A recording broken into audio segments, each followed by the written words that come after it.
जय माता दी। राधे राधे। आइए सुनते हैं गंगा दशहरा व्रत कथा एवं पूजन विधि। गंगा दशहरा के पर्व को हिंदू वैदिक पंचांग में बहुत अधिक महत्वपूर्ण माना जाता है। हिंदू धर्म में गंगा नदी को मात्र एक नदी माना नहीं जाता, बल्कि माता की तरह पूजा भी जाता है। माता गंगा को सर्वाधिक पवित्र नदी माना जाता है। पौराणिक कथा में गंगा के स्वर्ग से पृथ्वी पर आने के बारे में विस्तार से बताया जा रहा है। गंगा ऐसे ही पृथ्वी पर अवतरित नहीं हुई।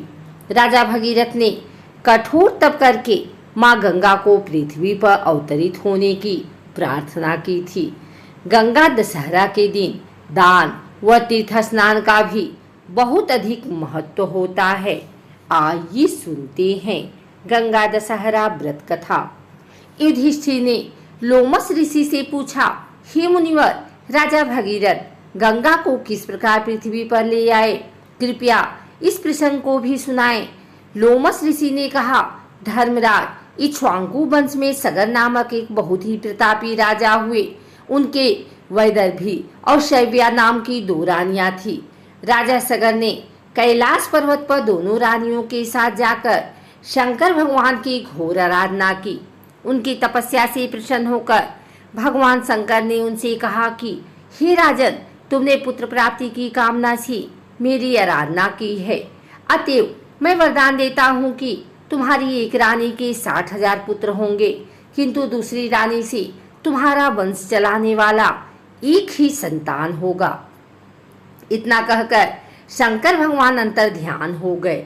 समय बीतने पर शैव्या ने असमंजस नाम का एक अत्यंत रूपवान पुत्र को जन्म दिया और वैदर्भी के गर्भ से एक तुम्बी उत्पन्न हुई, जिसे फोड़ने पर 60,000 पुत्र निकले। काल चक्र बीतता गया और असमंजस का अंशुमान नामक पुत्र उत्पन्न हुआ।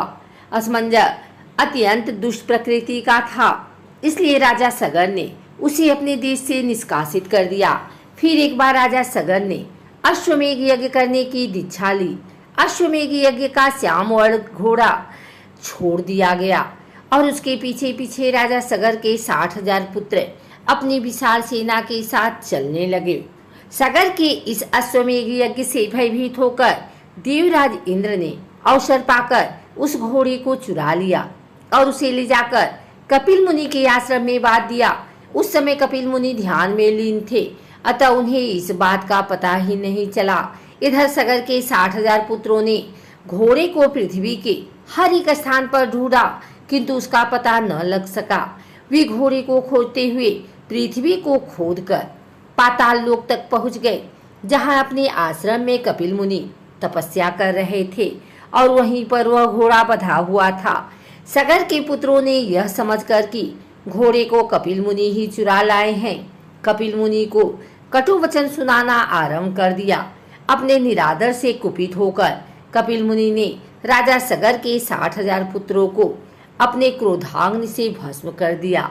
जब सगर को नारद मुनि के द्वारा अपने 60,000 पुत्रों के भस्म हो जाने का समाचार मिला तो वे अपने पौत्र अंशुमान को बुलाकर बोले कि बेटा, तुम्हारे 60,000 दादाओं को मेरे कारण कपिल मुनि की क्रोधाग्नि में भस्म हो जाना पड़ा। अब तुम कपिल मुनि के आश्रम में जाकर उनसे क्षमा प्रार्थना करके उस घोड़े को ले आओ। अंशुमान अपने दादाओं के बनाए हुए रास्ते से चलकर कपिल मुनि के आश्रम में जा पहुंचे। वहां पहुंचकर उन्होंने अपनी प्रार्थना एवं मृदु व्यवहार से कपिल मुनि को प्रसन्न कर लिया। कपिल मुनि ने प्रसन्न होकर उन्हें वर मांगने के लिए कहा। अंशुमान बोले कि मुनि, कृपा करके हमारा अश्व लौटा दें और हमारे दादाओं के उद्धार का कोई उपाय बताएं। कपिल मुनि ने घोड़ा लौटाते हुए कहा कि वत्स, जब तुम्हारे दादाओं का उद्धार केवल गंगा जी के जल से तर्पण करने पर ही हो सकता है। अंशुमान ने यज्ञ का अश्व लाकर सगर का अश्वमेघ यज्ञ पूर्ण कर दिया। यज्ञ पूर्ण होने पर राजा सगर अंशुमान को राज्य सौंपकर गंगा को स्वर्ग से पृथ्वी पर लाने के उद्देश्य से तपस्या करने के लिए उत्तराखंड चले गए। इस प्रकार तपस्या करते करते उनका स्वर्गवास हो गया। अंशुमान के पुत्र का नाम दिलीप था। दिलीप के बड़े होने पर अंशुमान भी दिलीप को राज्य सौंपकर गंगा को स्वर्ग से पृथ्वी पर लाने के उद्देश्य से तपस्या करने के लिए उत्तराखंड चले गए, किंतु वे भी गंगा को स्वर्ग से पृथ्वी पर लाने में सफल न हो सके। दिलीप के पुत्र का नाम भगीरथ था। भगीरथ के बड़े होने पर दिलीप ने भी अपने पूर्वजों का अनुगमन किया, किंतु गंगा को लाने में उन्हें भी असफलता ही हाथ आई। अंततः भगीरथ की तपस्या से गंगा प्रसन्न हुई और उनसे वरदान मांगने के लिए कहा। भगीरथ ने हाथ जोड़कर कहा कि माता, मेरे 60,000 पुरखों के उद्धार हेतु आप पृथ्वी पर अवतरित होने की कृपा करें।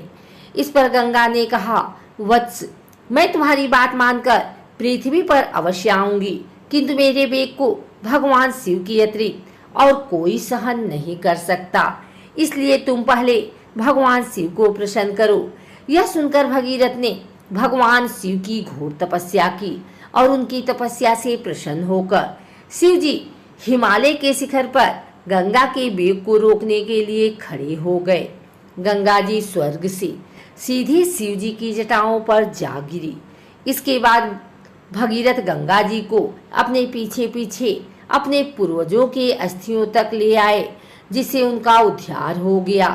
भगीरथ के पूर्वजों का उद्धार करके गंगा जी सागर में जा गिरी और अगस्त्य मुनि द्वारा सोखे हुए समुद्र में फिर से जल भर गया। आइए सुनते हैं गंगा दशहरा पूजन विधि। इस दिन सुबह जल्दी उठकर स्नान कर लें। इस दिन गंगा नदी में स्नान का विशेष महत्व होता है, लेकिन जो लोग गंगा स्नान नहीं कर सकते हैं, इसलिए घर में रहकर ही नहाने के पानी में गंगा जल डालकर माँ गंगा का ध्यान कर स्नान करें। घर के मंदिर में गंगा जल का छिड़काव करें और दीप प्रज्वलित करें।